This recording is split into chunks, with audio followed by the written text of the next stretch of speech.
The Middle East has oil, and China has rare earth metals. These prophetic words were spoken by Deng Xiaoping during a visit to Inner Mongolia 32 years ago, when no one dreamed of iPhones or the production of millions of electric vehicles. Deng's vision, not for the first time, became a reality that gave his successors a powerful tool of influence. In 2025, China controls over 90% of global rare earth element refinement, a group of 17 metals with names that sound like they are from an alchemy textbook: neodymium, dysprosium, terbium, samarium. These unassuming elements are the key to global technological dominance. That is why when Donald Trump declared a trade war with China, Xi Jinping drew his most powerful weapon: control over these strategic critical minerals. One Chinese embargo would be enough to leave the American military without minerals crucial for producing F-35 fighters, Predator drones, smart JDAM bombs, or Tomahawk missiles. China's economic weapon has proven more dangerous than ballistic missiles. But history teaches us that technological advantage rarely lasts forever. Just 20 years ago, the US was the world's largest oil importer, dependent on the whims of Persian Gulf countries. Thanks to the shale revolution, in 10 years, they became its largest producer. Is a similar scenario awaiting the rare earth elements market? From deposits in Wyoming, promising riches exceeding Chinese resources, to coal ash in Mobile, Alabama, to mining waste refinement in Exeter, New Hampshire. Technological progress gives Americans hope for changing the playing field. Add to that strategic agreements with Ukraine and the Democratic Republic of Congo, or the desire to take control of Greenland. The American counteroffensive is gaining momentum. No wonder, because the stakes in that great game aren't just trillions of dollars. It's a battle for the future of global supply chains, technological independence, and ultimately, for who will rule the world in the 21st century. Welcome to the 20s Report.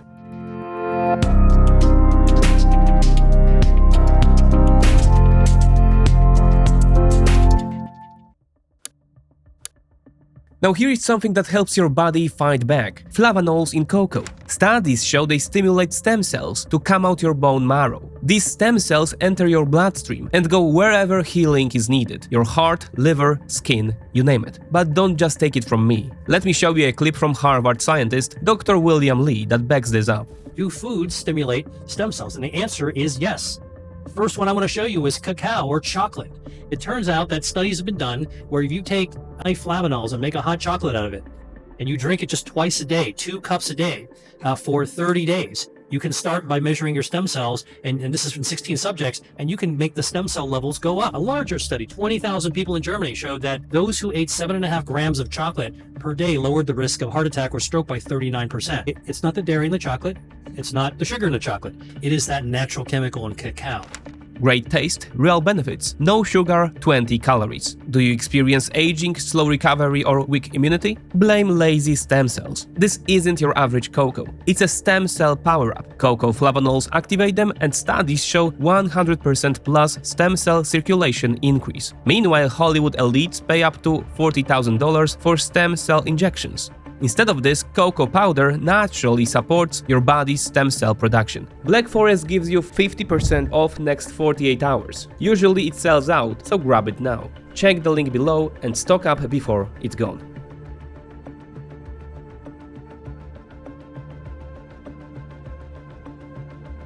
We recently discussed the topic of critical minerals from a more general perspective, presenting the key players. If you haven't seen that material, it serves as a good introduction to this episode. Now we will look at how the issue of critical minerals and rare earth elements determines the moves of the major powers, and how one of them is trying to break free from its adversaries' encirclement, all while history presents us with interesting analogies. We are looking to do a deal with Ukraine, where they are trying to secure what we are giving them with their rare earths and other things. Donald Trump explained to journalists during a press conference in the Oval Office in early February 2025. The US president managed to achieve these goals on May 1st, 2025, when both countries established a joint investment fund, one of whose tasks will be to manage the exploitation of 57 deposits of valuable raw materials, including rare earths, in Ukraine. The same issue was addressed in a post that the US president placed on his social media platform, Truth Social, at the end of December 2024. Trump announced, "For purposes of national security and freedom throughout the world, the United States of America feels the ownership and control of Greenland is an absolute necessity." It was no secret to anyone that beyond the strategic location at the entrance to the Arctic Ocean, equally important are the extremely rich mineral deposits discovered there, including rare earth elements, commonly known as rare earth metals or simply rare earths. However, between the desire to take control and the start of exploiting such strategically important resources, years must pass. Meanwhile, events are accelerating literally from week to week. Initially, this was due to Donald Trump. From the very beginning of his tenure in the White House, the new president announced that April 2nd would be America's Day of Liberation. By this he meant liberating America from the economic oppression of countries gaining huge benefits from trade with the US, thanks to maintaining a positive trade balance. This applied to virtually all countries in the world, but particularly to China. By selling their products to consumers in the United States, China achieved a record export surplus of $295 billion in 2024 alone, continuously benefiting from globalization and taking over the role of factory of the world from the United States. As a result, the Middle Kingdom has grown over a quarter of a century into the main competitor to the US on the global chessboard, gaining advantage in successive moves. That's why Trump decided to hit them the hardest. And so the US president quickly suspended the introduced tariffs from 90 days for all countries. But he did not do so for China, against which tariffs grew even more, to the astronomical level of 145%, to which Beijing responded symmetrically. However, China had the last word. It was rare earth elements. After just 2 days, the Chinese authorities stopped responding to the American bidding in tariff rates with merely tariffs, moving the game to a new field, one where Beijing holds all the strongest cards. In an announcement on April 4th, the Chinese Ministry of Commerce informed about placing strict export controls on 7 rare earth elements and neodymium magnates, which are necessary components in products of the defense, energy, and automotive industries. Beijing announced the implementation of controls on Friday evening as part of a broader package of tariffs and restrictions for companies in response to Trump's decision, Reuters reported. What China did was a very clear warning that if they wanted to, they could inflict very painful blows on the United States, similarly to other Western countries that would side with Washington. The introduced export control system concerned, as already mentioned, 7 out of the pool of 17 rare earth elements, namely samarium, gadolinium, terbium, dysprosium, lutetium, scandium, and yttrium. In their case, as well as for magnates, every company making purchases in China was forced to apply for a special export license issued by the Chinese Ministry of Commerce. This means interruptions in supplies until the licensing system is implemented. Additionally, the Chinese placed 16 American companies from the defense and aviation industries on a special control list. This means that issuing licenses will become highly questionable. At the same time, all other importers cannot feel secure, because being placed on the control list and subsequently being cut off from licenses is entirely discretionary. This is decided solely by the Chinese Ministry of Commerce, carrying out orders from President Xi Jinping. China can use this new tool if it wants to force a country to side with China and against the United States. How effective this might prove to be is illustrated by several facts. China has currently dominated the global extraction of rare earth elements and has become a monopolist when it comes to their refinement. the process of separating them from other minerals. Moreover, having refineries has proven to be even more important than controlling deposits, similar to the case of oil. According to International Energy Agency, IEA, the Middle Kingdom currently extracts about 61% of the world's rare earth elements from its territory, but refines and processes as much as 92%, thus cementing its monopoly. Meanwhile, between 2020 and 2023, the United States imported 70% of all needed rare earth elements from China. The other major suppliers to the US are Malaysia, Japan, and Estonia. However, their export capabilities, for various reasons, will not become significantly larger and will not replace the Middle Kingdom in this field. Similarly, the situation is the same with currently exploited deposits in the USA. Only one mine, Mountain Pass in California, is active. Thanks to it, Americans can count on securing about 20% of their own rare earth elements needs. In practical terms, this is summarized by the Washington think tank Center for Strategic and International Studies, CSIS, which monitors rare earth issues through its Critical Minerals Security Program.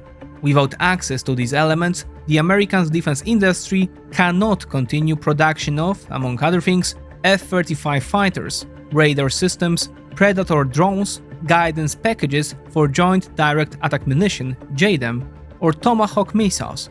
All newly built surface ships and submarines would remain without modern instrumentation, effectively having no combat value. If the United States does not want to lose its military advantage over the Middle Kingdom, it needs enormous quantities of rare earth elements. Suffice it to say that a single F-35 contains over 400 kilograms of them. And they are also essential for the most advanced sectors of the economy. The unique properties of rare earth elements, mainly magnetic, electrochemical, and luminescent, make them indispensable in devices without which modern society can no longer function. Europium and terbium prove necessary for light bulbs, diodes, and LED lighting devices to shine. Without neodymium, magnets lose their power, so essential for the efficient operation of electric motors and wind turbines. Lanthanum is now an essential component of batteries powering electric vehicle motors. Yttrium has become a ubiquitous element in radars and superconductors. Gadolinium and terbium are essential in sensors, sonar systems, and advanced imaging technologies. Cerium is used in catalysts, meanwhile for smartphone to work, neodymium, dysprosium, and gadolinium are necessary, as well as elements not yet covered by China's licensing system: neodymium, europium, and cerium. Even this shortened list clearly illustrates what the industry of a country cut off from rare earth elements would be unable to produce. The indispensability of rare earth elements has made the United States one of the world's largest importers. In terms of tonnage, only countries specializing in electronic device production import more from abroad. China, despite its enormous domestic production, Japan, and Vietnam. If America's reindustrialization plans, which Joe Biden administration began implementing, start producing noticeable effects, then the demand for rare earth elements across the Atlantic can only grow. US Department of Energy forecasts indicate that demand in the US for neodymium magnates alone will increase more than fourfold by 2050. This is because virtually the entire energy transformation is based on them, with essential components including electric motors, compressors, wind turbines, heat pumps, etc. Notably, outside the Middle Kingdom, only 10 companies worldwide manufacture this product, including just one in the USA: Novion Magnetics. It should be added that the United States does not possess a single large rare earth refinery capable of separating elements from mined ore on a mass scale. This enormous weakness was completely ignored in Washington until recently. It was only in 2020 that the Department of Defense granted MP Materials a modest sum of $9.6 million to build a light rare earth element refinery in Mountain Pass, California. In 2022, it added an additional $35 million, thus financing the establishment of a heavy rare earth element processing plant. This will be the first of its kind in the United States, fully integrating the rare earth element supply chain from extraction, separation, and leaching in mountain pass to refinement. This will provide the opportunity to scale up production of, among other things, neodymium magnates, whose export Chinese authorities placed under the licensing system on April 4th. However, all this remains a prospect for the near or distant future. In the present, Beijing, knowing its strongest cards, informed Trump that to receive China's consent to negotiations, he must first remove all unilaterally imposed tariffs. And thus the Middle Kingdom sent more signals that it feels that in the case of escalating trade war, it will have the advantage. And the fact that thanks to rare earth metals it is able to painfully strike at, among other things, the American defense and aviation industries certainly reinforces the communist authorities' self-confidence. Additionally, in the somewhat more distant future, this may translate into not economic but also military advantage. The United States is already on the back foot when it comes to manufacturing these defensive technologies.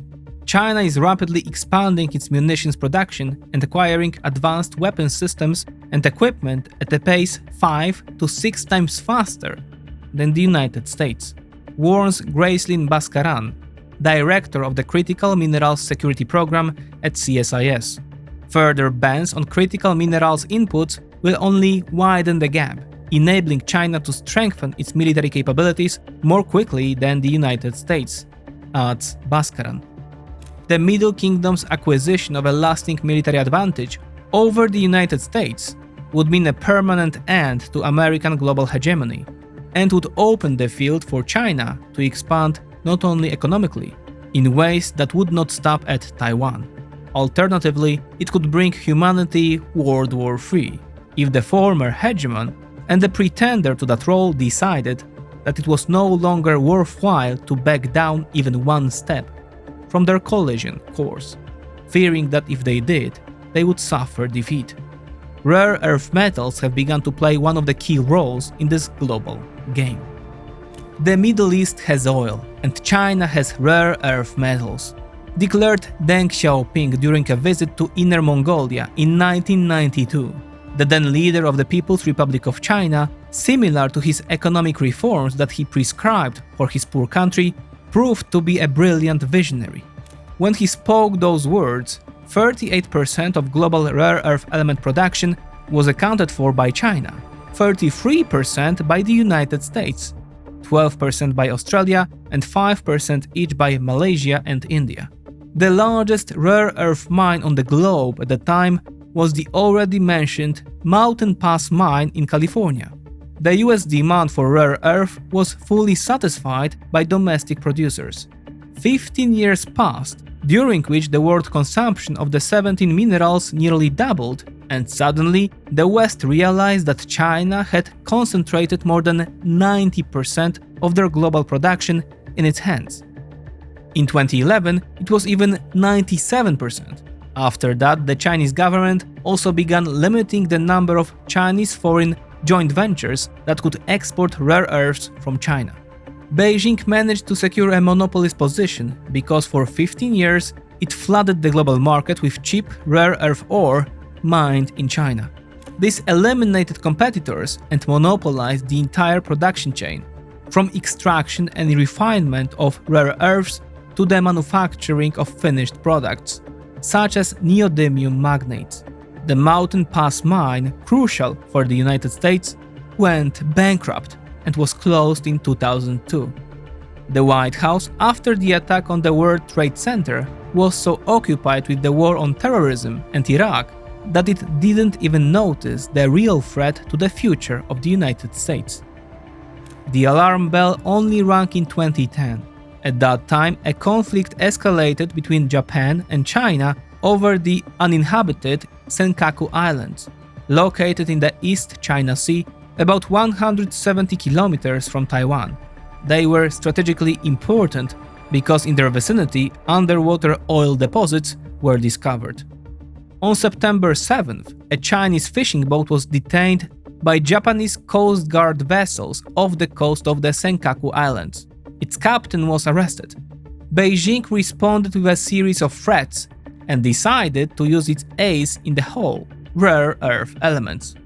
China suspended their export to Japan, triggering panic throughout the automotive sector of the land of the rising sun.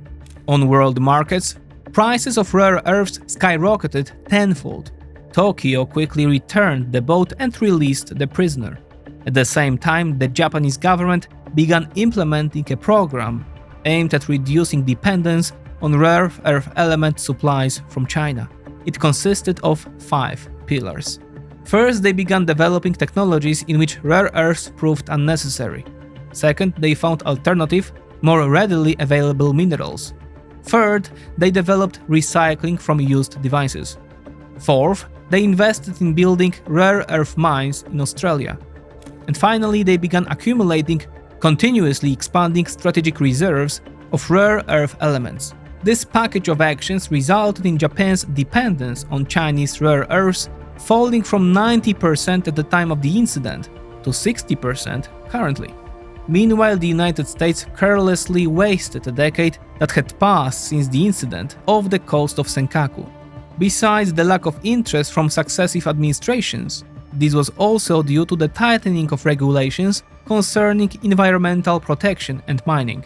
These seriously limited the permissible environmental damage that could result from rare earth exploitation. In the case of open-pit mines, and then during the refinement process, when enormous amounts of water are used, these are very significant. The necessity to meet standards and high penalties made the extraction of rare earth elements much more profitable not only in China, but also in Vietnam, Brazil, India, or even Australia. Although extraction at the Mountain Pass mine was reactivated despite support from the Pentagon, the entire enterprise teetered on the brink of bankruptcy for several years. Therefore, from 2017, to reduce costs, all the output there began to be sent for refinement to refineries operating in, you guessed it, China.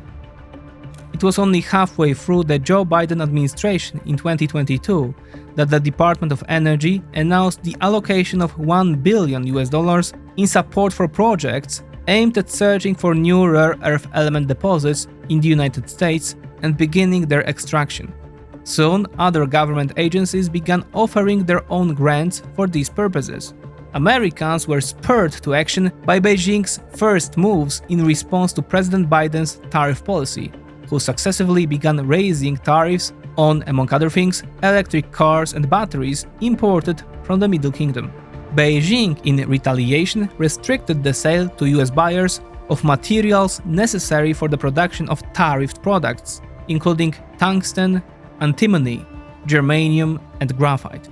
United States House Select Committee on Strategic Competition between the United States and the Chinese Communist Party, established in April 2023, quickly prepared a report titled Reset, Prevent, Build, a strategy to win America's economic competition with the Chinese Communist Party. It recommended, among other things, that Congress encourage magnet production, while the entire incentive system should be based on tariffs, tax breaks for mining companies and manufacturers in the USA, and government support. Actions taken during Biden's time, although so significantly delayed, began to yield their first results. Mining company Neocorp is preparing to build a mine in southeastern Nebraska near Elk Creek. US Critical Minerals is investing in building a rare earth refinery at Mountain Pass. In the second half of April 2025, it also broke off cooperation with China. It is preparing to launch a production line for neodymium magnets in Texas. Intensive geological surveys are also underway at deposits discovered near the Sheep Creek mine in Montana, abandoned half a century ago, though increasingly they may be overshadowed by the Halleck Creek deposits located near Wheatland in Wyoming. At the end of January 2025, American Rare Earths and Wyoming Rare announced the results of geological surveys estimating the found resources at 8.6 million tons of trio, meaning total rare earth oxides in the deposits. For comparison, their annual extraction in the USA last year was 40,000 tons. and the entirety of trio resources in Chinese deposits discovered so far is 44 million tons. If these data are confirmed, it will mean that rare earth deposits richer than Halleck Creek have only been discovered in Greenland, Canada, and Kenya. Only 3 years have passed since the US government began seriously addressing the rare earth problem, but it is already clear that the United States possesses all the necessary tools and resources to catch up with China in this field. However, they lack one crucial thing, namely time. After 3 decades of childlike carelessness, they need at least half a decade to begin exploiting their deposits and building refineries essential in the process of obtaining rare earth elements. Therefore, as of today, the US is completely unprepared for escalating a trade war. By playing for time, they give themselves a chance to reverse this situation, especially if they can utilize the package of possibilities they possess. Now let's travel through time. Just 20 years ago, the USA was the world's largest importer of crude oil, importing much more than Japan, China, or India. However, it took just one fully utilized technological revolution and an investment boom for the situation to change dramatically. Imports of this key resource began to decline, after which the United States emerged as the largest exporter of crude oil on the globe. This occurred already in 2017, when the USA surpassed Saudi Arabia and has not relinquished its position to this day. Before this happened, America had to contend with pressure repeatedly exerted on it by Persian Gulf countries.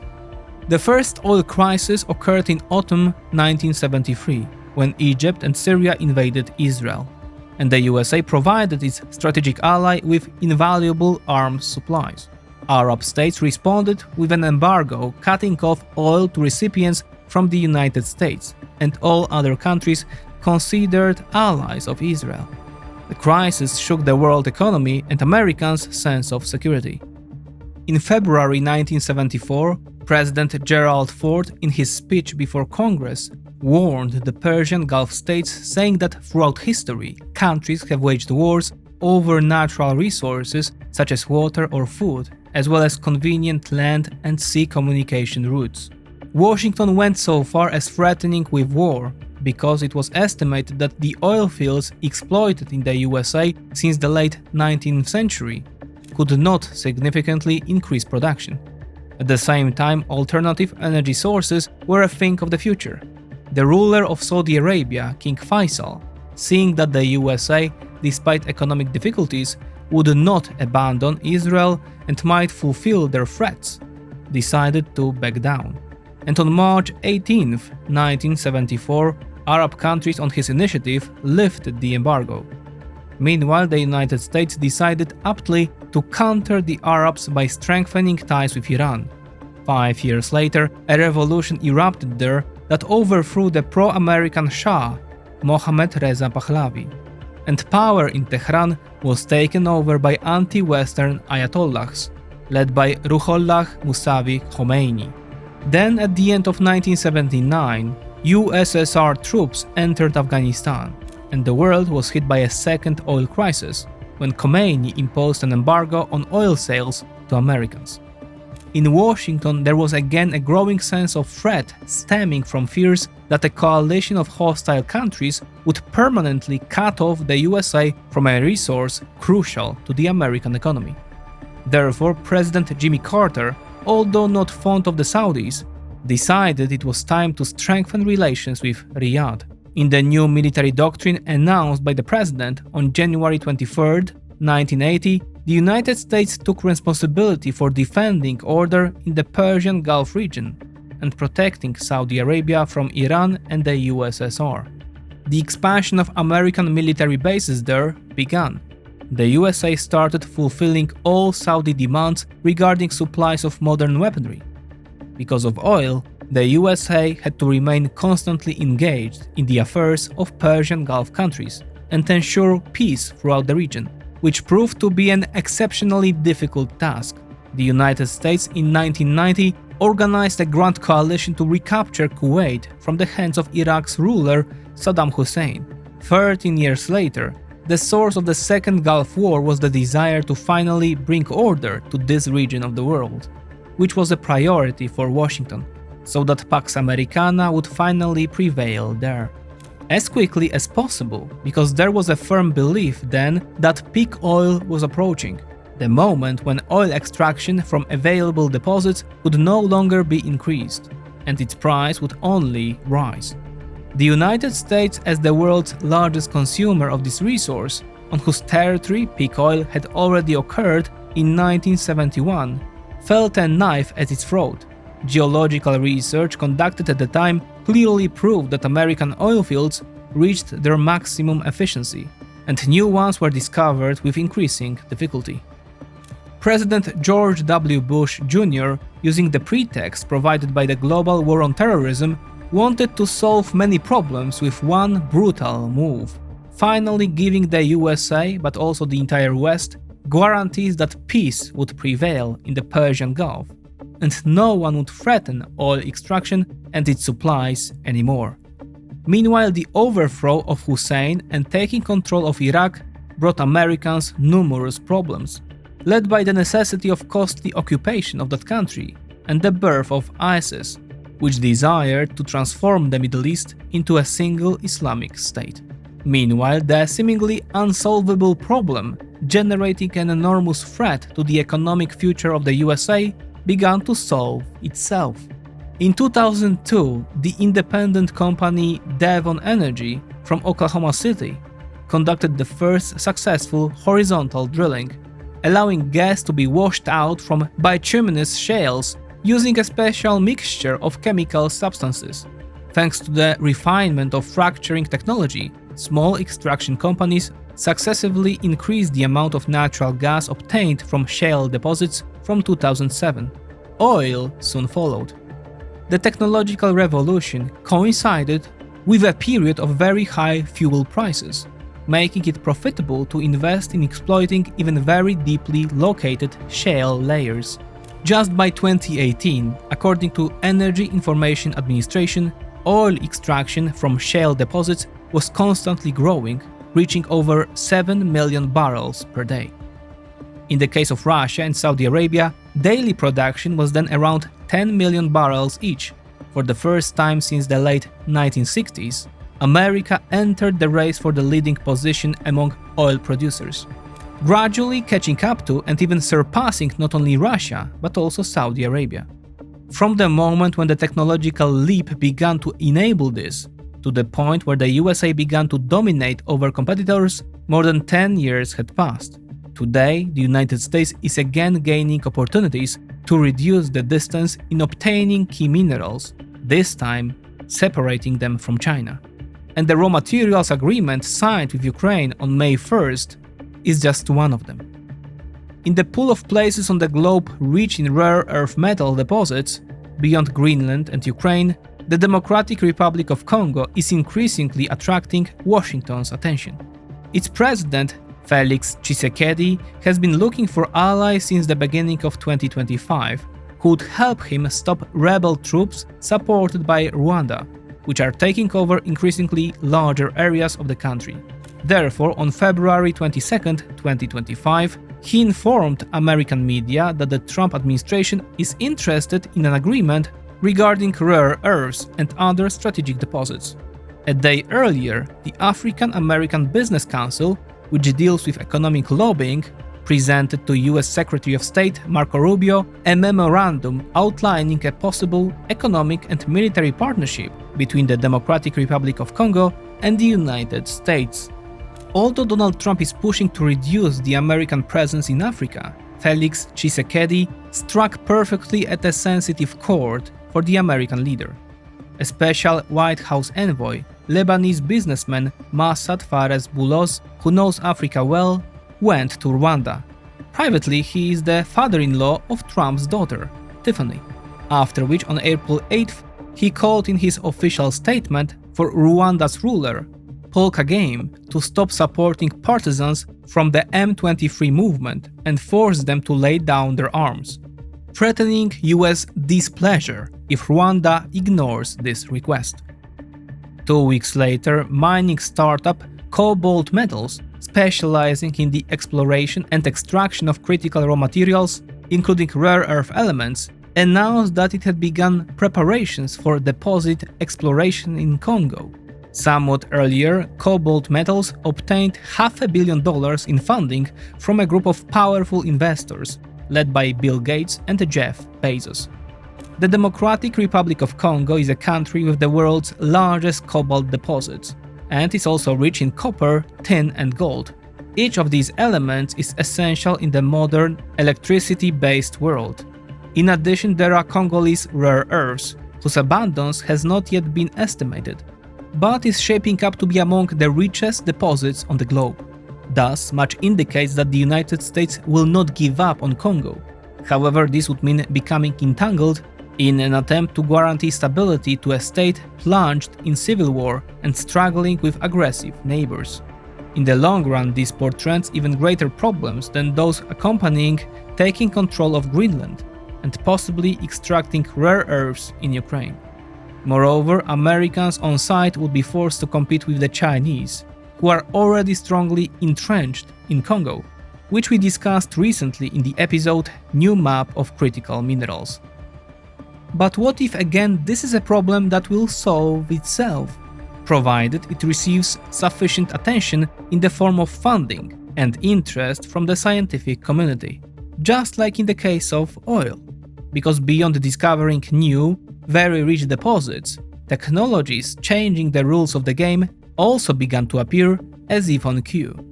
This issue was already of interest a year ago to the bi-monthly renowned MIT Technology Review. In the USA, there has been an outbreak of startups developing methods for obtaining rare earth elements on a mass scale from commonly available sources. First on the list were coal ash deposits flooded with water, accumulated after decades of coal burning by power plants, smelters, and all other kinds of consumers of this mineral. Across the United States, there are more than 1,000 coal ash ponds, scattered mainly in the eastern part of the country. One of the largest facilities, Plant Berry in Mobile County, Alabama, contains more than 21 million tons of ash dispersed over an area of 600 acres, reports MIT Technology Review. Rivalia Chemical is currently implementing a technology patented by Dr. Laura Stoy for washing out rare earth elements from coal ash using salt. Another unconventional source of rare earth elements turns out to be mining waste. Phoenix Tailings has developed technology enabling their refinement. After obtaining $76 million from investors, including Builders Vision and Yamaha Motor, it is currently building its first refinery in Exeter, New Hampshire. Its initial capacity is planned at 200 metric tons of rare earth elements annually. It will begin delivering them to customers as early as 2026. Meanwhile, Novion Magnetics has focused on perfecting recycling and recovering rare earth elements from used devices, primarily from neodymium magnets. The game is worth the candle considering that each contains most of the 17 sought-after elements, and in the case of NdFeB type magnets, rare earth metals constitute as much as 33% of their weight. Each of the three mentioned paths for unconventionally reducing the US deficit in access to rare earths is very promising. Additionally, they may prove faster and simpler to implement than exploiting deposits in Greenland or Congo. They are also generating increasing interest, especially since it was estimated that coal ash available in the USA alone contains as much as 11 million tons of rare earth elements. This number is impressive when one recalls that just 1 year ago, the entirety of rare earth resources officially possessed by the United States was determined to be a mere 1.8 million tons. Thus, much indicates that Americans are already around a turning point, very similar to what happened in 2002 when Devon Energy extracted the first batches of gas from shale deposits. Perhaps they are even further along. However, they still cannot afford to immediately and on a full scale wage a trade war with China. It should therefore not be surprising that Trump very quickly decided on a truce in the tariff war with Beijing. And on May 11th, the United States and China agreed to reduce mutually imposed tariffs for a period of 90 days. This will lower American tariffs on imports from China to 30%, and Chinese tariffs on imports from the USA will be reduced to 10%. Today, Xi Jinping has an advantage over Trump in this element critical to the world economy. But in a few years, he may lose this leverage. If the United States achieves self-sufficiency in rare earths, similar to what happened with hydrocarbons, then the hegemon will regain its strength, and China's blackmail will prove to be worthwhile.